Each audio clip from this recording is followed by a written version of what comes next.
Cool. I don't know how you want me to freaking sit. That's fine. As long as you stay in shot, which you should be fine. Okay, so I guess we'll get to it. Matthew Denoff. Hello. Okay, so how long have you played video games?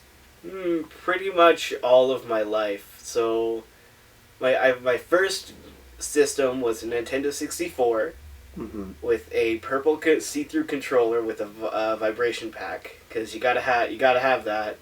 Back then, they didn't include it in the actual controller. Old school. That was when I was about 4 or 5. It's like 19 years ago now, something like that. Okay. So would you say that video games are bad for your brain?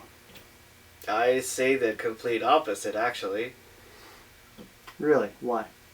Well, I mean, it's not just mindlessly mashing an A button and then moving around. I mean, sure, there are games like that, but even those games still take strategy.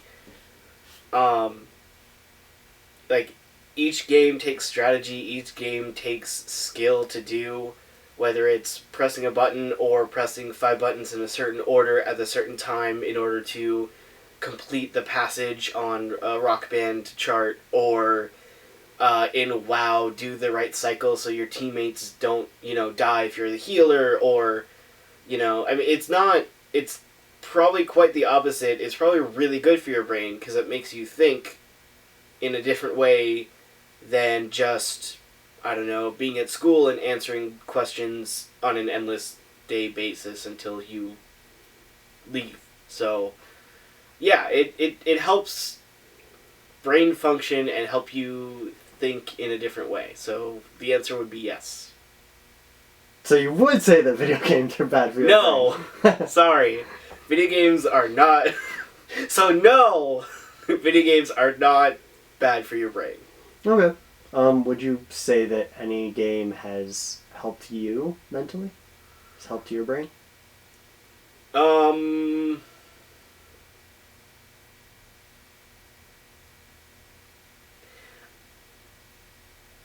In a way, I mean, not like completely mentally, other than like, like the Jumpstart games in 4th grade and 3rd grade where like you actually like learn math and words and stuff.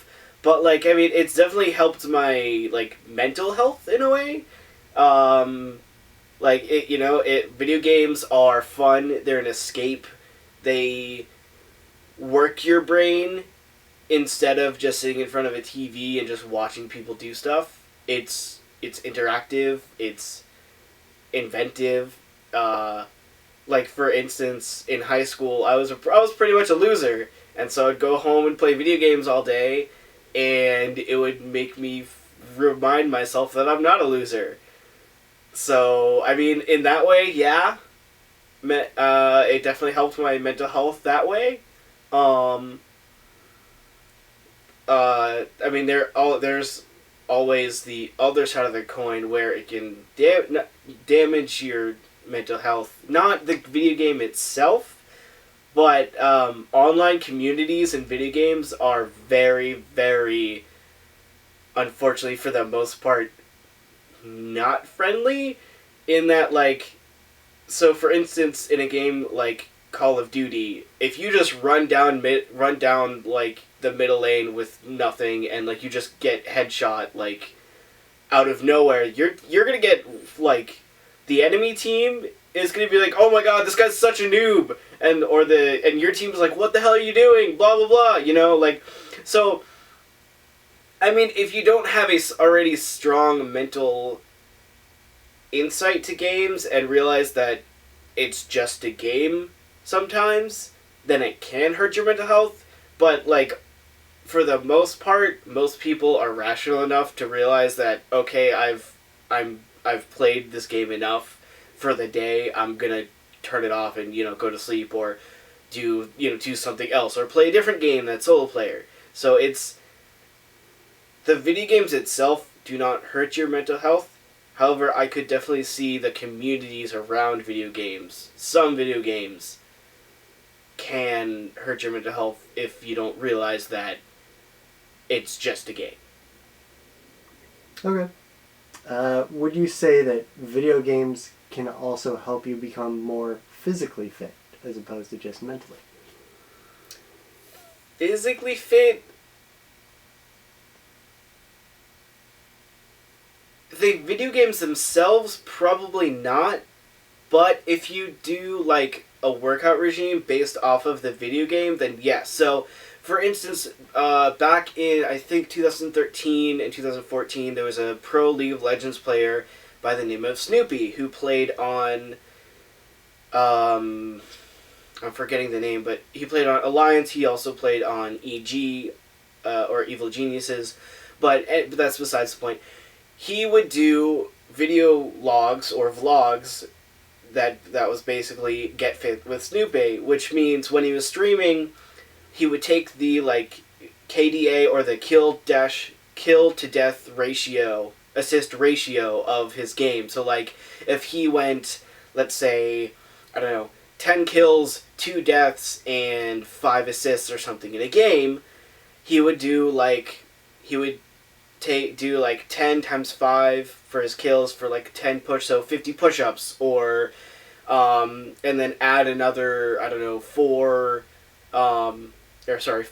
like, pull-ups for his assists, and then, like, like, do 100 jumping jacks for how many deaths do you have, or something like that. So my point is, like, it can if you put a routine to it, but video games themselves, unless it's, like, the Wii Fit stuff, which it more than likely not. So, like, it can be an aid to you.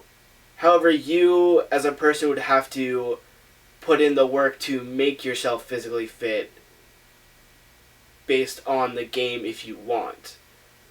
So, yeah. But what about games like Pokemon Go and Ingress? Could that be sort of a future towards video games that help people get fit? Or do you think they'll go the way of, like, Wii Fit, where some people will use them, but they'll often be disregarded by most people? Pokemon Go and Ingress are their own enigma. I would say it's better than, because Pokemon Go and Ingress, you have to go outside and meet people and walk around and look for Pokemon or look for portals to hack in Ingress. I would say that kind of game, yes. There was actually a recent study done by I don't remember the, like study group, but they have figured out that Pokemon Go by itself has added at least, I can't remember the exact number, but it was at least 2 million daily steps to people's daily lives ever since it's gotten released, which is, as a nerd myself who normally doesn't work out, that is actually pretty darn incredible. Because it's not just one person going out. Like, people will literally go out in groups of 10 to 15 sometimes looking for Pokemon, or Ingress wasn't as popular, but there were still people going outside and playing a game and interacting with people and getting exercise. So, I totally forgot the question, but...